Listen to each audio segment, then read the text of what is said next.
Extreme situations require extreme measures. And nothing more accurate can be said about what Terry Silver was up to in Cobra Kai Season 4. Most would agree that Silver was one of, if not the only good thing about Karate Kid Part 3. He used psychological warfare instead of physical aggression to lure his victims into a trap and then struck when they were all caught up in the venom. Many say Silver was deadlier than John Kreese, and with what happened at the end of Season 4, we finally see that's the case. This is why Terry Silver is terrifying. Let's talk about his history with John Kreese, his descent into madness, what the future holds for him in Cobra Kai, and more. It should go without saying, but this video contains spoilers, so if you haven't seen Season 4 yet, go watch that first and then come back. And before we get started, if you're not a part of the biggest Cobra Kai Discord server, you should fix that. Click on the link in the description to join the server right now. It is the largest and most active Cobra Kai community on Discord with over 10,000 members. Who knows? You might find me and a few others you know in there. Also, big shout out to Pascal Aka. If you're not subscribed to his channel already, make sure you check it out. He has excellent Cobra Kai musical interpretations, whether they're fan-made or covers. And some of those are used in this video, so do me a favor and go subscribe to his YouTube channel.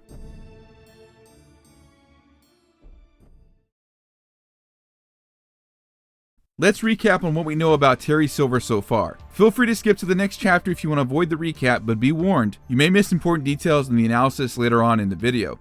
In 1968, Terrence Terry Silver becomes part of a special military unit in Vietnam under Captain Turner with his friends John Kreese and Ponytail. Because of his stature, he gets called Twig by his teammates and learns Tong Soo Do from Turner alongside his comrades. During a mission, Silver's radio malfunctioned, which alerted the enemy to their location, resulting in their capture. Because of this, Ponytail is executed and Silver remarks that it's his fault. After they are being held prisoner for some time, in 1969, the captured US soldiers are forced to fight each other to the death over a snake pit. When Captain Turner is picked to fight, Silver is at first picked to be his opponent despite fearing for his life. However, Kreese instead takes his place and ends up killing Turner as reinforcements arrive to rescue the prisoners. Ever thankful for saving his life, Terry hugs Kreese and tells him that whatever he needs, he's there for him his whole life. In 1975, 10 years before the events of Karate Kid Part 3 and now wearing his iconic ponytail, Silver and Kreese get matching tattoos. Right before opening the first Cobra Kai dojo, Kreese expresses his interest in wanting the school to compete in the 7th All-Valley tournament. However, Silver can't open Cobra Kai with Kreese due to his father wanting to take over Dynatox or being cut out of the will. After making a promise to pay his half and to help in the future, they make a pact before parting ways. Cobra Kai never dies.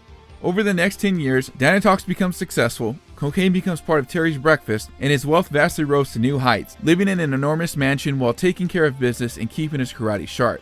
When Kreese visits him to turn in the dojo keys, Silver swears to take revenge on Mr. Miyagi and Daniel LaRusso as part of his promise back in Vietnam. Kreese gets sent to Tahiti while Silver makes revenge his #1 priority. The elaborate plan is enacted in a few key steps. First, he plans to cause a rift between Daniel and Miyagi, going so far as to break in and gather intel on the two. He hires Mike Barnes, one of the nation's best tournament fighters, to fight Daniel in the All-Valley tournament, and orders Dennis and Snake to not only help train Mike, but also has the three force Daniel to sign up for the tournament. Terry then introduces himself to Miyagi and Daniel as Kreese's war buddy and to inform them of his death, offering his apology on behalf of Master Kim Sung-young and Kreese to fake innocence. Terry offers and agrees to train Daniel, purposely mistraining him to not only injure him physically, but mentally, sending Daniel down a dark path. As an added bonus, Silver pays off a patron to start a fight with Daniel while he's out with Jessica at a dance. After coming to his senses, Daniel goes to tell Terry he no longer needs his training, but Silver reveals his plan, brings John Kreese back from the dead, and gets Mike to attack Daniel until Mr. Miyagi intervenes and defeats all three fighters. Terry and Silver continue to train Mike, and when the tournament arrives, Silver orders Mike to purposely gain and then lose a point to hurt Daniel as much as possible. However, thanks to Miyagi's help, Daniel overcomes his fear and wins his second All-Valley Championship, leaving the 20 new dojos, Mike's financial future, and the Cobra Kai name all in ruin. Any incarnation of Cobra Kai is also banned from the All-Valley for the next 30 plus years until Johnny Lawrence, Kreese's former top student, successfully appeals this decision in 2018. Between 1985 and the end of 2018, Silver falls into a dark space and cuts ties with Kreese, but manages to rebuild his empire, seek help via therapy, start to date a woman named Cheyenne, and even goes vegan, enjoying the finer things such as wine and playing the piano. Silver is sought out by Kreese once again, who sees he is not the same man back in 1985 with the new company he keeps. He initially rejects Kreese's plea for help, even after hearing that LaRusso and Lawrence were teaming together, but the seed planted by Kreese slowly begins to sprout when he kicks a wine bottle against the wall. During breakfast, Silver's PTSD is triggered and he tracks down Kreese to confront him for messing with his head, going so far to show that he has still fight left in him. Later on, Terrence remembers the pact he made long ago, and Terry kicks Terrence to the curb as he ties his hair back once again. Kreese introduces his co-sensei to the class, and Silver soon takes Robbie Keane, Johnny's son, under his wing. Tensions begin to rise as Silver disagrees with Kreese going after LaRusso and Lawrence, as he was only on board for the initial plan to turn kids into winners, and to avoid rehashing the past to lose again. Silver offers an olive branch to Daniel, but Daniel refuses it due to his past with Silver, and thus Terry begins to go all in on his Cobra Kai methods, advising the students to weaponize their anger for the tournament and to focus on their training. At dinner, Kreese and Silver's ideologies begin to clash, with Silver wanting to focus on what's in front of them and not the past so Miyagi-Do and Eagle Fang can shut down. Terry upgrades the gym equipment, remodels the gym, and buys new gear for all of the students, which is effective enough to sway Eagle Fang prospect Piper. Daniel and Terry meet again at the convenience store when Robbie is trying to be convinced by Daniel to leave Terry's tutelage to avoid history repeating itself of a Miyagi-Do student turning Cobra Kai. After an exchange of words, Terry says that one of them will be out of business. The senseis clash again when Silver claims everyone has a weakness, including Kreese, and wins the bet that Kreese lays out for a six-pack. This angers Kreese and confronts Silver about stepping out of line, causing him to doubt his loyalty. Terry agrees to fund Robbie and Tori's prom night. This doesn't stop here. He also tries to pay off Shannon, infuriating Johnny and causing him to seek out Silver. Johnny is advised by Terry to visit the old Cobra Kai dojo, which he recently bought, and sucker punches Johnny for Kreese, who reveals his plan to beat up Johnny to prove his loyalty and to throw Miguel Diaz, Johnny's student, off balance. As Silver defeats Johnny and prepares to finish the job, Kreese stops him, causing confusion in Silver about the principles of no mercy and what Kreese wanted in stopping Johnny and Daniel. The following morning, in a drunken rage, Silver mercilessly beats up Stingray, who wants to join Cobra Kai before the All Valley. During the finals match of the male division and the tournament, Silver and Kreese coach Robbie during the finals. As the match goes to sudden death, Silver expresses his disappointment in Robbie and almost attacks him after Robbie talks back, but is stopped by Kreese. During the women's division finals, Silver tries to coax Tori into using the Quicksilver method, but Kreese stops him and advises Tori to do what she wants to finish the fight.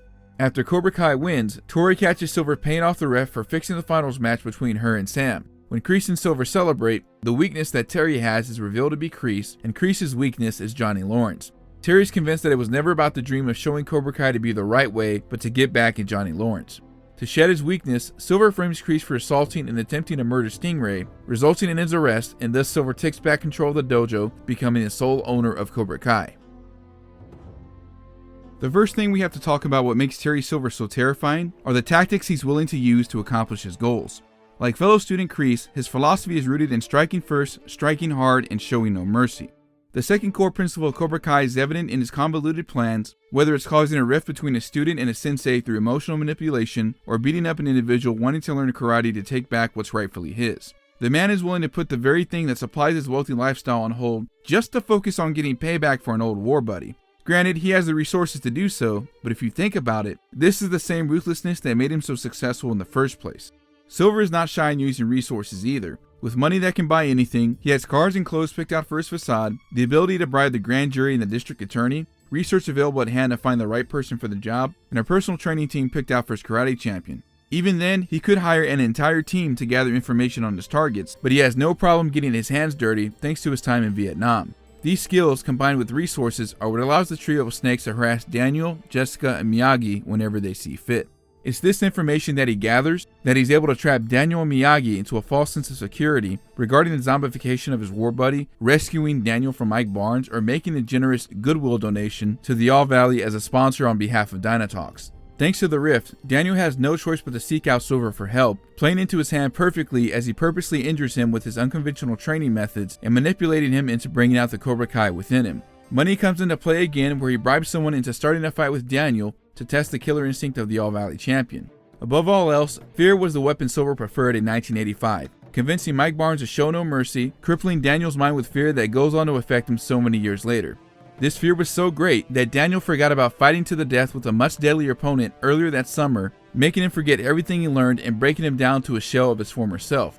Fast forward to 2019, and intimidation is another weapon he uses, as he causes Robbie to doubt his martial arts ability because of the fear he still has, giving a look of daggers to make Nestor regret what he said, and when instructing class, working the students to the bone to prepare them for the All Valley. But as always, money comes back into play. Buying top-of-the-line gear to sway prospects into joining Cobra Kai, funding the prom trip for Tori and Robbie, bribing the All Valley referee to predetermine the outcome of the tournament, and more than likely, paying off Stingray to frame Kreese. Silver's Well, Silver Tongue, an intelligence comes to his aid many times, whether it's subtly undermining John Kreese in front of the students, trying to sway Shannon, but failing by bribing her with money and offering her a job, and also trying to soften Kreese by buying back the old dojo for him. Silver also puts on this front after Cobra Kai wins the tournament. Psychological warfare is still a weapon in his arsenal. Silver's reoccurring lesson throughout the season is to attack the opponent's weakness. For example, he makes Kenny aware of Robbie's compassion to take advantage of it and to ultimately score the win. Kenny is also able to take this lesson to heart by singling out Anthony from his friends and attacking him while he's vulnerable. He purposely lures Johnny Lawrence into a trap to brutalize him and successfully throws Miguel off balance, causing him to re-aggravate his back injury. And because of this trap, he realizes that Johnny ultimately is what is holding both Kreese and Cobra Kai back, so he attacks this weakness head on and takes the dojo from Kreese. Another way he's able to employ this is by coaching the students to weaponize their anger for the tournament, fueling them to throw their opponents off balance by setting traps through their knowledge of Miyagi-Do defense, thanks to Robbie Keane. Let's also talk about his relationship with John Kreese and what caused the descent into madness. In Karate Kid Part 3, the relationship is fairly straightforward. Kreese was Silver's captain and war buddy, and remembering the debt he owed John, Silver's willingness and loyalty to help with his friend's struggles is admirable and misguided. Similar to Hog jumping Nate and stealing the money Miyagi-Do raised for Miguel's surgery, as he still saw Miguel as his friend and Cobra Kai above all else. Terry kept true to his word too. As he brought Kreese back from the dead, he showed him what he had been missing while he was in Tahiti and doing everything he was asked to, from making both enemies suffer to making Daniel's knuckles bleed. By the time 1985 rolls around, Silver single-handedly purchased the dojo's building and covered the rent Kreese fell behind on due to Cobra Kai losing at the 1984 All Valley. It was Kreese who ultimately saved Silver's ass more times than he could count, and from certain death, as Silver was most likely inexperienced and would have met his death at the hands of Captain Turner. In Season 4, this relationship is almost non-existent and civil at best, as Silver has distanced himself from Cobra Kai and Kreese. Even after telling Kreese no, Silver ultimately remembers the promise he made in Vietnam and feels obligated to help his captain realize the pact they made back in 1975. It is obvious during this flashback that Kreese inspires Silver to overcome his fear and trauma, but unfortunately, Silver still turns to drugs in the 80s, possibly to cope with his trauma and PTSD from his time in the military. This is also evidenced in the scene where Silver worries if he'll ever return to a normal life. More than likely due to the help he sought in previous years, Silver uses his awareness to convince Kreese to change the course of history and avoid history repeating itself. However, tension starts to rise and personalities clash when they differ on the direction in training the students and how to respond to the enemy's alliance.